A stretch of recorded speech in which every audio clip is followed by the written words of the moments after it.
சிலதுக்கு taste கோம்படி ஆகிடும், கோம்படியை பிடிக்கும். பெண்களுக்கு பெண்ணு தான் பாதுகாப்பு. நான் எப்போ ட்ரெஸ் பண்ணுவேன், பார்க்குறவங்க கண்ணு தான் பார்க்குற தப்பாக பார்க்குறான், இதெல்லாம் தப்பை கட்டுது. ஆனால் சினிமாவில் இருந்து ஒருத்தர் அரசியல் போயிட்டா கூத்தாடியாக வராங்க. கலைஞர் முதல்ல கூத்தாடி, நாடகத்தில் முதல்ல பெண் வசம் போட்டார். எப்படி ஒரு ஜாதியை குறிப்பிட்டு இழிவாக பேசுறது எவ்வளோ பெரிய தப்போ, அதே மாதிரி கூத்தாடிக்கிற தொழிலை இழிவாக யாராவது பேசுனா மிகப்பெரிய தப்பு. முதல்ல நம்ம இயக்குனர் ராஜவேல் கிருஷ்ணா தான் தாய் தந்தையை மேடைக்கு அழைத்து அவங்களோட ஆசீர்வாதம் வாங்கினார். தெய்வத்தோட ஆசீர்வாதத்தை விட பெற்ற அப்பா அம்மா ஆசீர்வாதம் தான் சிறந்தது. ஏன்னா அவங்க தான் வாழும் தெய்வம். ரெண்டு விஷயம் இங்கே ராஜவேல் இயக்குனர்கிட்ட நான் பார்த்தது.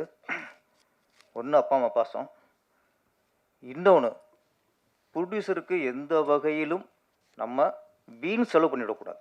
அவன் தான் சரியான டைரக்டர், அவன் தான் உண்மையான டைரக்டர்.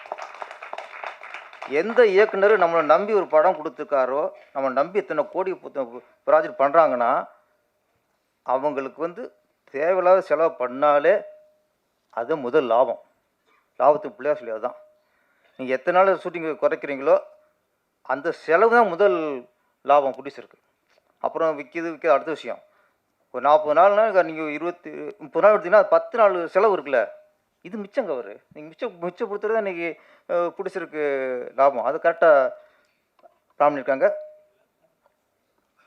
ஒரு இயக்குனர் கதை, திரைக்கதை, வசனத்துக்கு எந்த அளவுக்கு உழைக்கிறாரோ அதே உழைப்பு ஒரு படத்தை ஷூட்டிங் பண்ணுறதுக்கு பிளான் பண்ணுறது. அதே இதுக்கு இது திங்க் பண்ணுறோம்ல, கதைக்கு திரைக்கதைக்கெலாம் திங்க் பண்ணுறோம்ல, இந்த திங்கிங் இந்த படத்தை எந்த அளவுக்கு சிக்கனமாக எடுக்கலாம், எந்த அளவுக்கு பிளான் பண்ணி எடுக்கலாம், அதே அளவு இதுக்கு ஷூட்டிங் உட்காரணும். அவன் தான் சரியான இயக்குனர். ஒரு இயக்குனர் முதல்ல தயாரிப்பாளருக்கு சரியான இயக்குனர் இருக்கணும், அதுக்கப்புறம் மக்கள். ராஜுவை பொறுத்த வரைக்கும் இப்போ எக்ஸ்ட்ரீம் படம் நல்லா வந்திருக்கு, அடுத்த தியேட்டருக்கு போக போகுது, வெற்றி அடைங்கிற அடுத்த விஷயம். முதல்ல அவர் தயாரிப்பு நல்லா இருக்குன்னு நினைக்கிறாருல்ல, அது உங்களுக்கு முதல் வெற்றிங்க.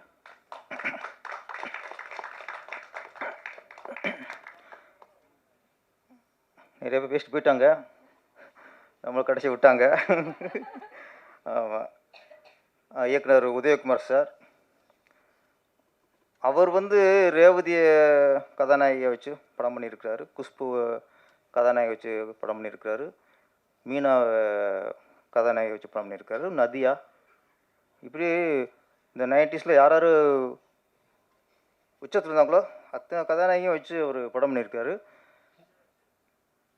ஆனால் ரேவதி, மீனா, நதியா இவங்களுக்கு கூட அவர் ரசிச்சிருக்க மாட்டார் நினைக்கிறேன். ரசிதா அவர் நடிச்சிருக்காரு. ரசிதா உட்காந்தாங்க, பக்கத்தில் அவர் உட்காந்தாரு. இப்போ எனக்கும் ரக்ஷா மேடத்துக்கும் அறிவும் இல்லை, பழக்கம் இல்லை. நம்மளும் அப்படி பேசுறது நான் தாங்கிட்டு உட்காந்துருக்கேன். தலைவர் வந்தார், டக்குன்னு போட்டு நான் உங்கள் ரசிகர்ன்ட்டார். என்னடா அது எப்படி போகிறாரு, விட்டு போகிறாரு. ஓகே, உடனே அப்புறம் அது அவங்க ரசிகர்னு சொன்னால் பரவாயில்ல, அடுத்து செல்ஃபி எடுத்துக்கிறாரு. என்னடா தலைவர் வேறு ரேஞ்சு போய்க்கிருக்காரு அப்படின்ட்டு. அதுக்கப்புறம் இங்கே மேலே வந்து உட்காந்துட்டாரு. நான் வர்றேன், இங்கே உட்காருனாரு. நீ என்னை தள்ளி விடுறாரு அப்படின்னு புரியல. ஒரு சீட்டை பக்கத்தில் தக்க வச்சுட்டே இருக்காரு.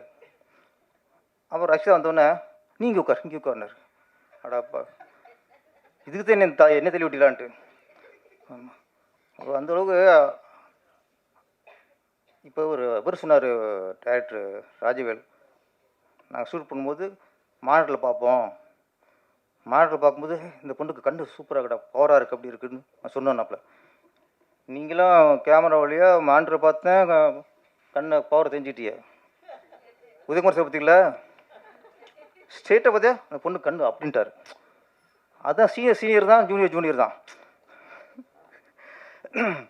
இல்லை அந்தளவு அவர் அவங்களுக்கெல்லாம் பெரிய இயக்குனர்லாம் பார்த்தோன்னே கணிச்சிடுவாங்க. ஒரு பொண்ணுக்கு கண் எப்படி இருக்கு, ஃபேஸ் கிட்ட இருக்குது, அது சொல்கிறார் கம்பீரமாக இருக்குன்ட்டாங்க. எல்லாமே ஒரு சீனியர் இயக்குனர் சொல்லும்போது அது சரியாக தான் இருக்கும்.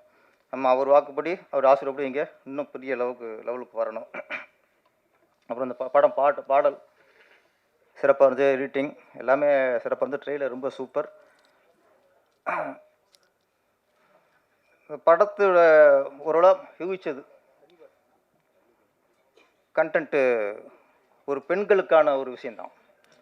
ஆமாம், பெண்களுக்கு விழிப்புணர்வு உருவாக்குறதுக்கலாம். பெண்களுக்கு ஒரு பாதுகாப்பாகவும் இந்த ஒரு படம் இருக்கலாம். சுற்றி என்ன ஒரு நல்ல விஷயத்த இந்த டீம் சொல்ல வந்திருக்கு.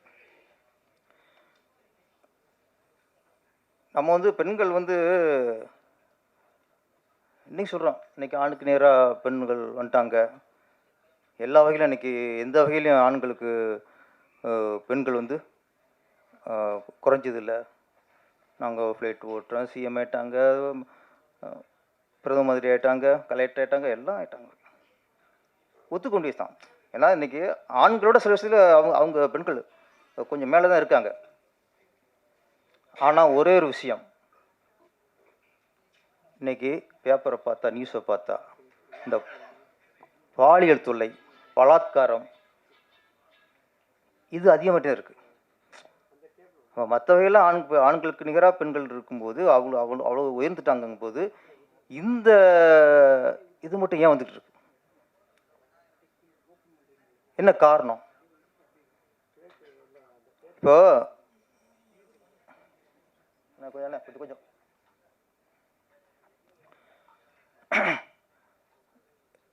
ஒரு பெண்ணுக்கு பாதிப்பு ஏற்பட்டுச்சு. ஒன்று பலாத்காரம் பண்ணிட்டாங்க, ஒரு பாலியல் தொல்லை பண்ணிட்டாங்க, இது பண்ணிட்டாங்க. நம்ம என்ன சொல்கிறோம்? சட்டம் ஒழுங்கு சரியில்லை, போலீஸ் சரியில்லை, அரசாங்கம் சரியில்லை, நீதிமன்றம் சரியில்லை. ஒன்றே நம்ம புரிஞ்சுக்கணும். ஃபஸ்ட்டு ஒரு பெண்ணு ஒரு பாதிப்படைந்தால், யாராவது 4 பேர் பொண்ணை ரேப் பண்ணிட்டா அவங்கள கண்டுபிடிக்கிறது தான் போலீஸ், அவங்களுக்கு தண்டனை கொடுக்கறது தான் நீதிமன்றம். ஒரு பொண்ணு தன்னை காப்பாற்றிக்கிறது அவங்க கையில் இருக்குது. போலீஸ் காப்பாற்றிக்க முடியாது, போலீஸ் செக்யூரிட்டி வந்துருக்க முடியும். அப்போ இந்த சமூகத்தில் இவ்வளோ செய்தியில் வரும்போது நம்ம போலீஸை குறை சொல்லியோ, நீதிமன்றத்தை குறை சொல்லியோ, அரசாங்கத்தை குறை சொல்லியோ பிரயோஜனம் இல்லை. தவறு நடந்தால் கண்டுபிடிக்க தானே போலீஸு, தண்டிக்கிறது தானே போலீஸு. தண்டிச்சிட்டா பாதிப்பு போயிடுமா? அப்போ இந்த பெண்கள் வந்து முதல்ல நம்ம காப்பாற்றிக்கணும். நமக்கு நாம தான் பாதுகாப்பு இருக்கணும். அதுக்கு என்ன பண்ணணும்? அதுக்கு எந்த மாதிரி நம்ம நடவடிக்கை இருக்கணும்? எந்த மாதிரி நம்ம ட்ரெஸ் பண்ணணும்? பொது இடத்துல நம்ம எப்படி இருக்கணும்? பொது இடத்துல எப்படி நம்ம நடந்துக்கணும்? இவ்வளோ விஷயங்கள் இருக்குது. இதுதான் ஒரு பெண் வந்து தன்னை பாதுகாத்துக்கிறதுக்கான வழிகள். நான் எப்படி ட்ரெஸ் பண்ணுவேன், பார்க்குறவங்க கண்ணு தான் பார்க்குறோம், தப்பாக பார்க்குறான், இதெல்லாம் தப்பை கட்டுது. என்ன போய் இந்த கதையில் அதான் சொல்ல வர்றாரு நினைக்கிறேன். ராஜு சார், நான் ட்ரெயில் பார்க்க எனக்கு உணர்றது அதுதான். ஏன்னா ஒரு சாங்கு எல்லாம் கொஞ்சம் கவர்ச்சி தான் அடிக்கிறாங்க. அந்த பொண்ணு அவங்க மட்டும்தான் ஹோம்லியாக இருக்குது.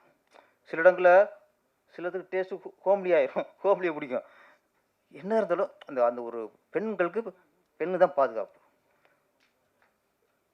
ஒரு விஷயம் இப்போ எக்ஸ்ட்ரீம் ஒரு நல்ல விஷயம் சொல்லுதுங்க.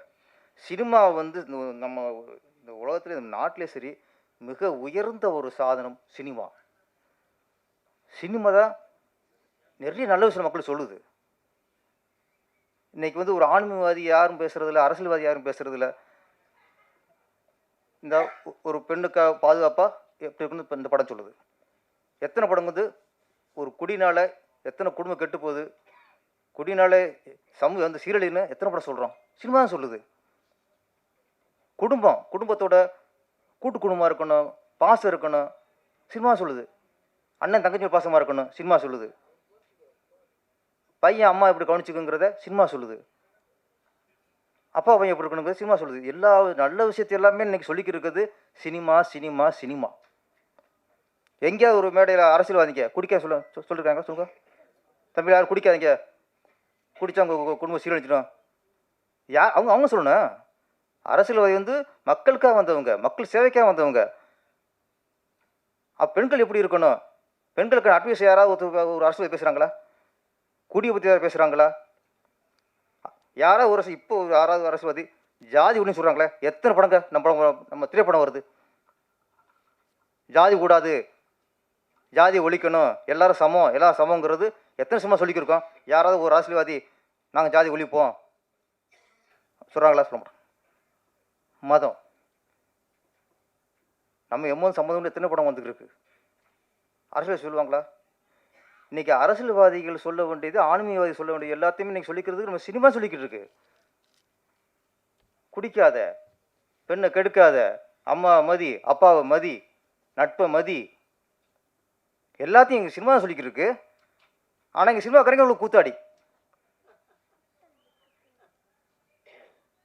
நீங்கள் என்ன பண்ணுறீங்க? நல்ல விஷயம் யாரும் நீ அவனுக்கு குறை சொல்கிறது, இவன் அவனுக்கு குறை சொல்கிறது, நீ இவ்வளோ இவ்வளோ பண்ணலையா, நீ இவ்வளோ இவ்வளோ பண்ணலையா? இன்னைக்கு யாராவது அரசியல் நல்ல விஷயம் யாராவது சொன்னாங்க மேடையில் பேசுகிறாங்களா? நல்ல விஷயம் போய் இங்கே சினிமா தாங்க. இங்கே சினிமா மாதிரி உயர்ந்த உலகத்தில் எதுவுமே இல்லைங்க.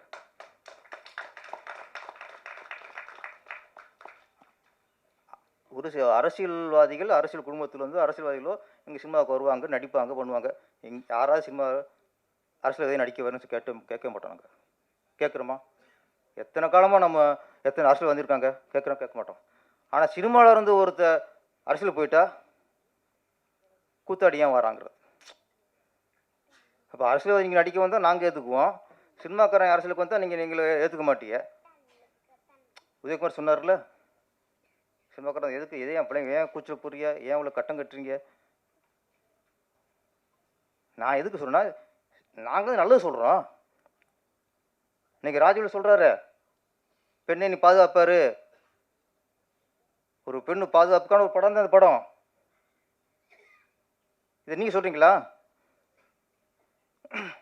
நம்ம கூத்தாடுக்கு தான் இப்போ இல்லை, இந்த கூத்தாடிங்கிற வார்த்தை இப்போ இல்லை, இது காலங்காலமாக கேட்டு தான் இருக்கும். ஆனால் ஆண்டுகிட்டு தான் இருப்போம். கலைஞர் முதல்ல கூத்தாடி, நாடகத்தில் முதல்ல பெண் வேஷம் போட்டார்.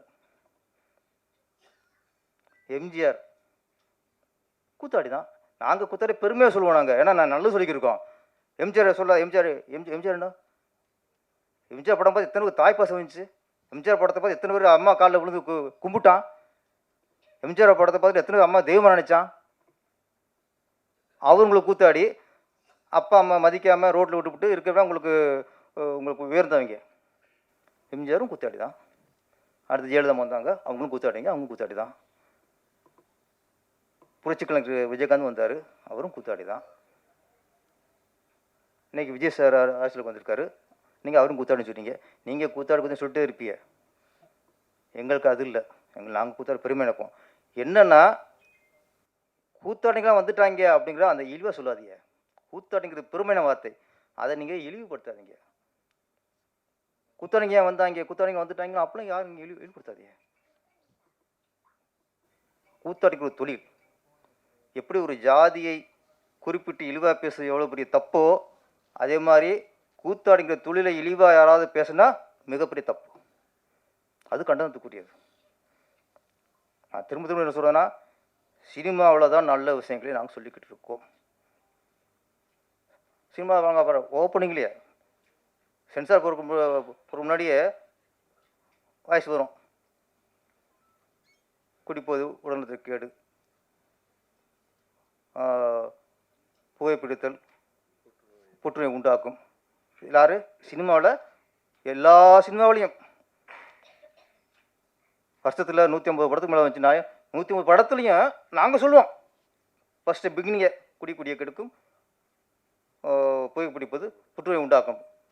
அரசியல் யாரோ சொல்லியிருக்கீங்களா?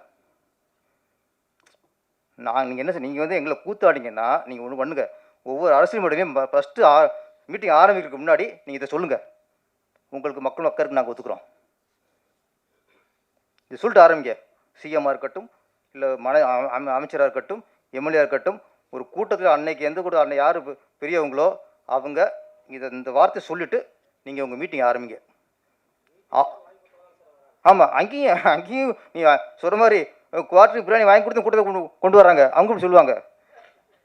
எல்லா வகையிலையும் சினிமாக்காரன் சிறந்தவங்க. நாங்கள் தான் நல்லதே சொல்கிறோம். ஏதோ ஒரு சில படம் வந்து தப்பானது படம் இருக்கலாம். அதுக்காக ஒட்டு சினிமா நீங்கள் பண்ண முடியாது. அதனால் திரையுலகரை நீங்கள் யாரும் கேவலம் நினைக்காதீங்க. அரசியல்வாதியை விட சினிமா மேல் மேல் மேல். நன்றி, வணக்கம்.